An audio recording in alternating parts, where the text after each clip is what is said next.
jambwa mpendule tugenda gitega obutwa. Hakoze kyamanyi gwe kumide ku PBS TV Swede World.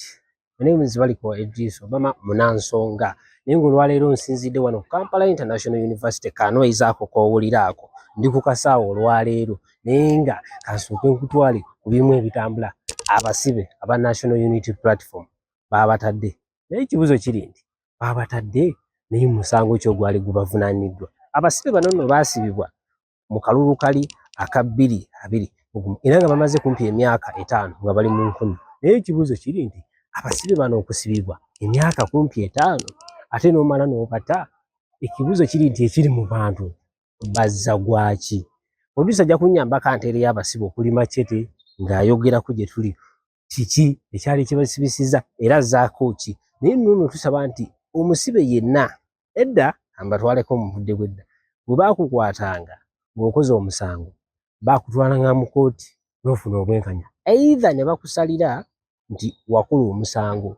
Naye ebyaleero bwe bakukwata osooka kubulawo. Actually before kunoonyereza asooka kukwata. Naye ekyandibadde ekirungi before kukwata twandisoose nga ne tunoonyereza so that nti omuntu bw'omuleeta ate teyeekwasa nti ate mwankute naye tewaliwo obujulizi. So producer sooka otuweeyo abasibe bano aba National Unity Platform be baakwata tulabe kiki kye bazzaako kiki kye batugamba tumanyira kiki ekyabasibisa. Bayinza okuba nga bo bamanyi nti lwaki baabasiba era okubata nga bamanyi lwaki baabatadde.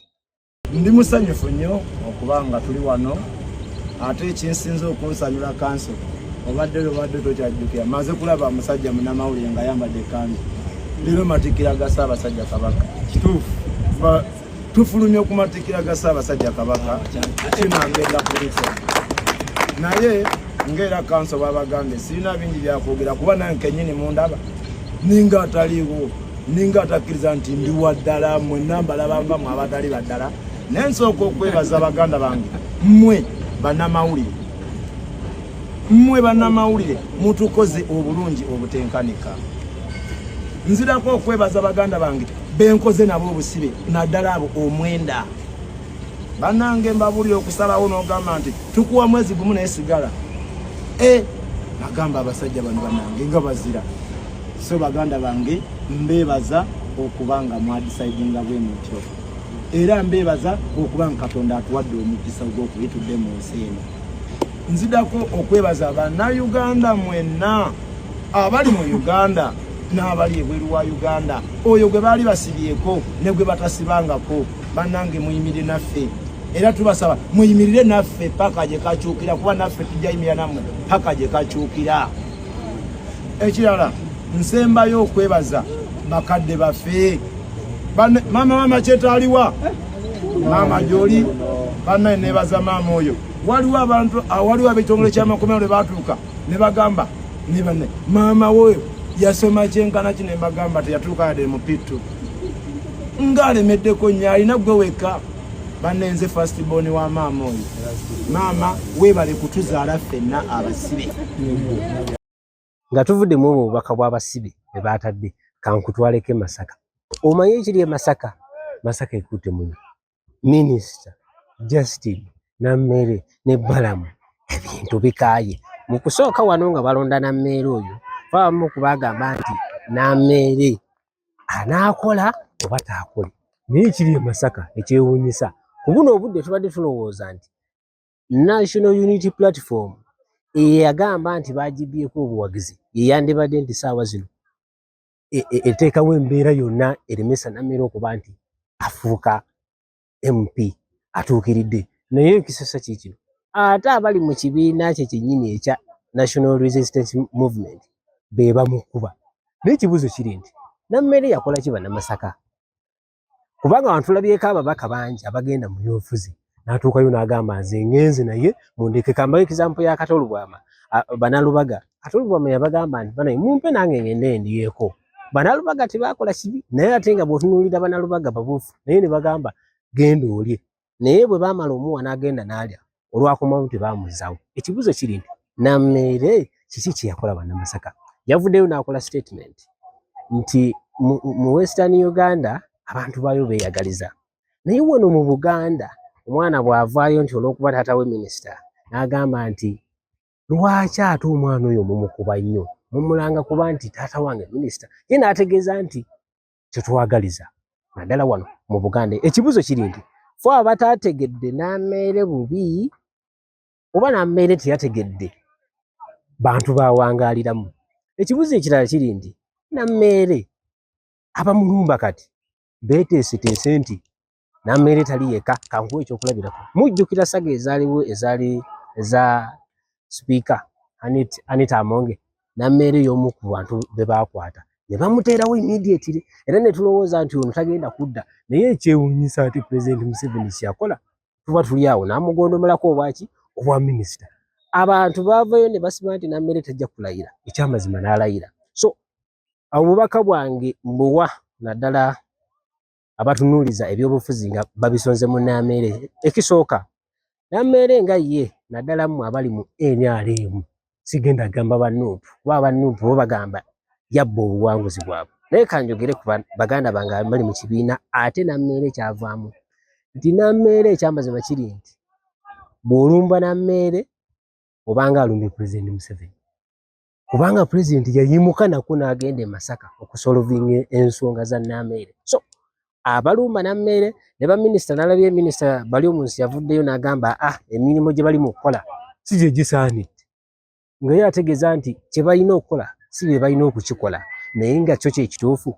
Lwaki Pulezidenti Museveni yalonda Nammeere ne Balamu ate n'abasindika mu local government? Ekyo nno kyekibuuzo.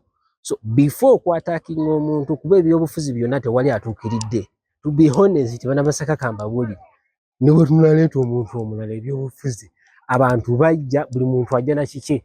So Nammeere muyinza omuwaamu ku budde ne mumwetegereza kuba muwala muto. Of course ayogera nnyo kati kambabuulireyo ekiri fane mweno gavumenti ya Pulezidenti Museveni nti mulaba fulufigo yo nti ayogera nnyo naye singa yasoma oyo omukazi mwandimulabye nga bamuwa ekifo eky'amaanyi. Why? Because kati ye nga ye bamukozesa Museveni amukozesa alina awantu wayagala okukuba era baminisita abalumba Nammeere mwesibeeza bwandikeera ku macanga Museveni agamba nti ekitegeeza sente zigenda mu minisitule ya gundi bulijjo gwabadde azirya. Why is it bwe tusindisa ono omuwala ate mugamba muwala talina mpisa avuma abantu avuma abakulu? So bw'oba oyogera ku Nammeere manya oyogera ku bantu babiri ne Pulezidenti w'eggwanga direct abono mpabudde abali mu kibiina ekya NRM. So mbasaba ebyobufuzi tebijja kukoma kyenyiza obagamba ate tebisobola kukoma ku Pulezidenti Museveni. Kino kambasuubize Pulezidenti ajja kukeera ku makyaveewo General MK ajja kufa Kyagulanyi ajja kuvaawo Besigye ajja kuvaawo Balutamaguzi bajja kugenda tubadde ne Ssemujju Nganda nga ayogera n'ogamba nti yalina okubeerako bajja kugenda naye ebyobufuzi tebijja kuggwaawo.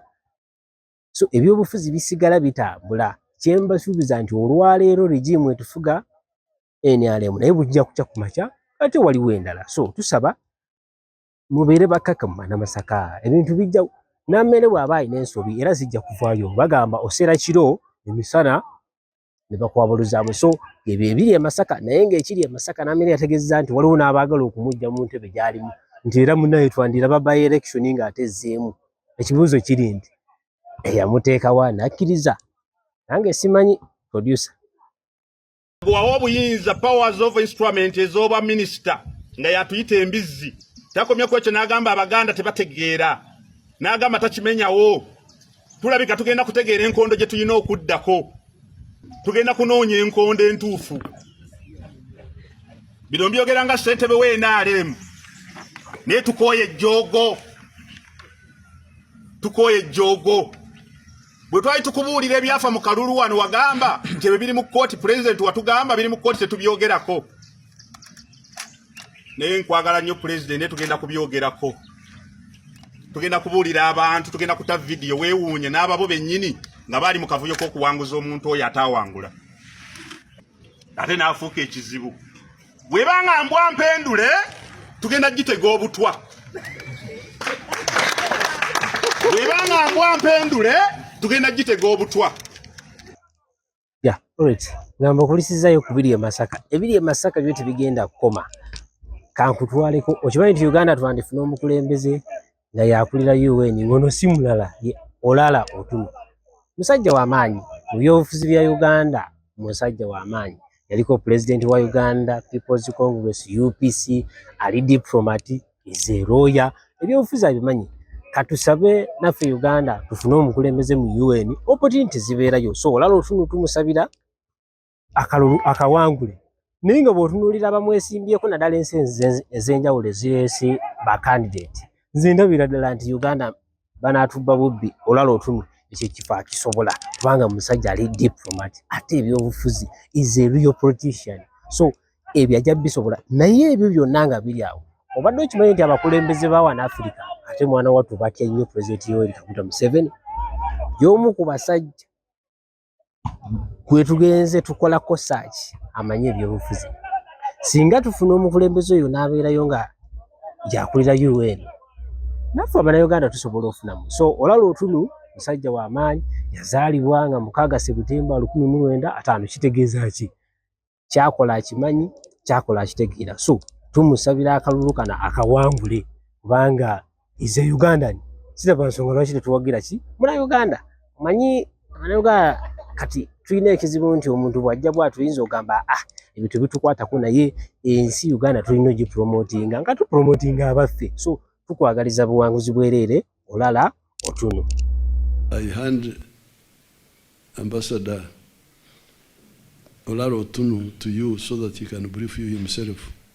Some of them, when I visited them, had questions to ask, and I said to them, the best person to address these questions to is His Excellency the President himself, because among other things, some of them said, but the history that you referred to on 2 previous occasions when the government of Uganda intervened and blocked my forward movement of candidature. And they said, is there been a change of mind? Is there a new situation? Is this a serious commitment? Will they really do a serious campaign? And I said, the best person to hear from is the President himself and the government of Uganda, because they are the ones who put forward this nomination. We will give you full support. So that articulation, Mr. President, in my view, was extremely important. I hope that the ambassadors will clearly convey that message to their respective governments. Obadde mulabi mulungi ku PBS TV updates zikyajja, ebyenjawulo bikyajja, ebinyuma bikyajja, sports ajja, amawulire. Temusubwa e South Africa abadde akulira okuvumamu omuliro ate mwana wattu ali mu kugamba nze ebintu kambivemu. So update nnyingi zitajja ku PBS TV. Sigadde nze baliko wa Edris Obama wano ku PBS TV Swahili World.